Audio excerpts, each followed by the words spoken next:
So it's clear that, contrary to common misconception, the women's rights movement did not begin in the 1960s. What occurred in the 1960s was actually a second wave baptism that Washington public consciousness fueled by several seemingly independent events of a turbulent decade. Each of these events brought a different segment of the population to the movement.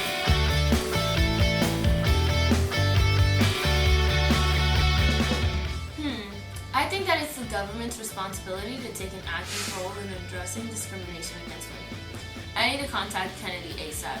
He would know what to do.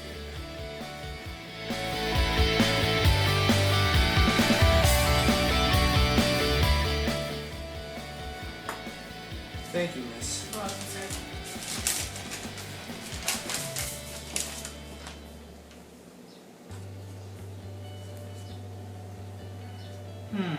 Esther Peterson seems to be right about this. I should take this into consideration. Eleanor? Yes? We need to take into account this issue, and I will convene a mission on the status of women, and you will be the chairwoman. Okay, sir. Thank you.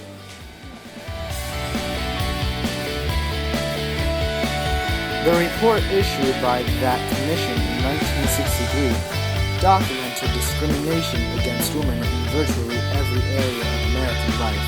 State and local governments quickly followed suit and established their own commissions for women to research conditions and recommend changes that could be initiated.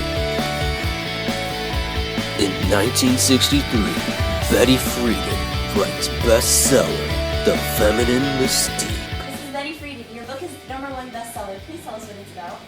Well, I would have never expected my book to be #1 bestseller.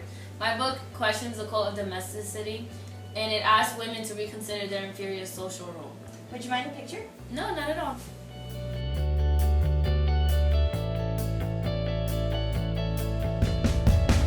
In 1964, the Civil Rights Act Title VII prohibited employment discrimination based on race, color, religion, national origin, or sex. Equal Employment Opportunity Commissions created to enforce Title VII. Man, what kind of girls do you get a job around here? Really, I'm saying, I don't know, sister. I'm on the same boat as you. Hey, look. Help wanted. Doesn't matter if you are colored or a woman. Due to segregation, African American women still had a hard time trying to get the vote.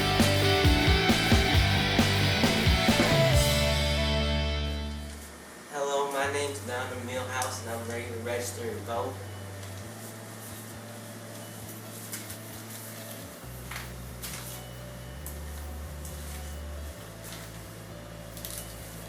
You would have to pass the literacy test. Very well, let's proceed. Spell backwards and forwards. Backwards. B-A-C-K-W-A-R-D-S. Forward. F-O-W-A-R-D-S. Forwards. How many states are in the USA? There are 50 states in the USA, sir. Name them. Alphabetically. Alabama,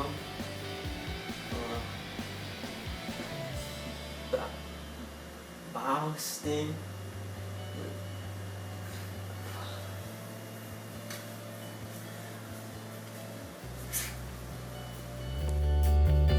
With the inclusion of the Title IX in the Education Codes of 1972, equal access to higher education and to professional schools became the law. The long-range effect of that one straightforward legal passage beginning equal access to education programs has been simply phenomenal.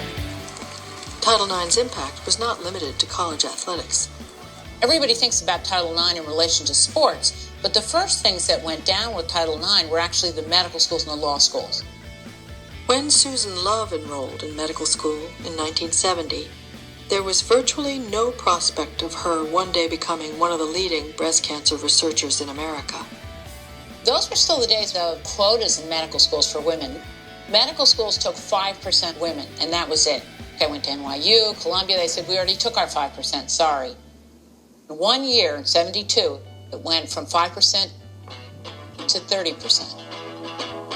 As the 70s progressed, the movement continued to stack up victories as more laws were passed to redress long-standing inequities.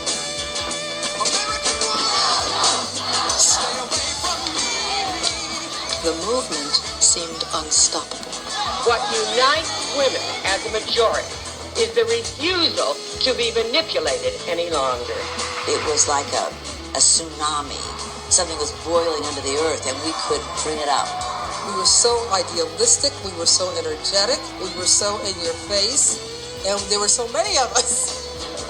And don't forget that there are men voting every day against the interests of women in this country. And you have to vote against these men to show the true effect of women's political power. It was exhilarating. It was also somewhat torturing because we were breaking new ground. Suddenly, nothing seemed beyond the reach of the women's movement.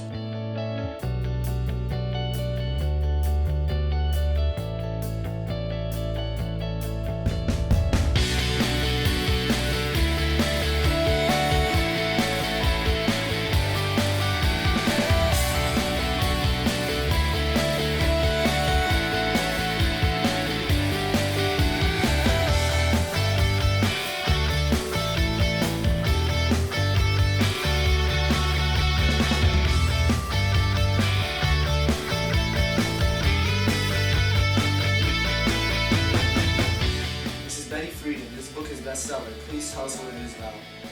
Why, yes, dear. My book is really big, and I would have never expected it to be so famous.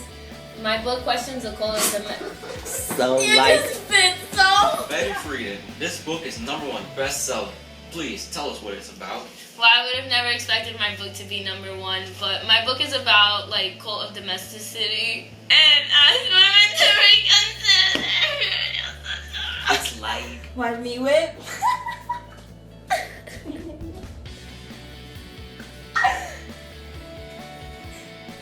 Let's go with it. Betty Freeman. This book is #1. He said Betty Freeman. This is Betty Friedan. Your book is #1 bestseller. Tell us what's nice.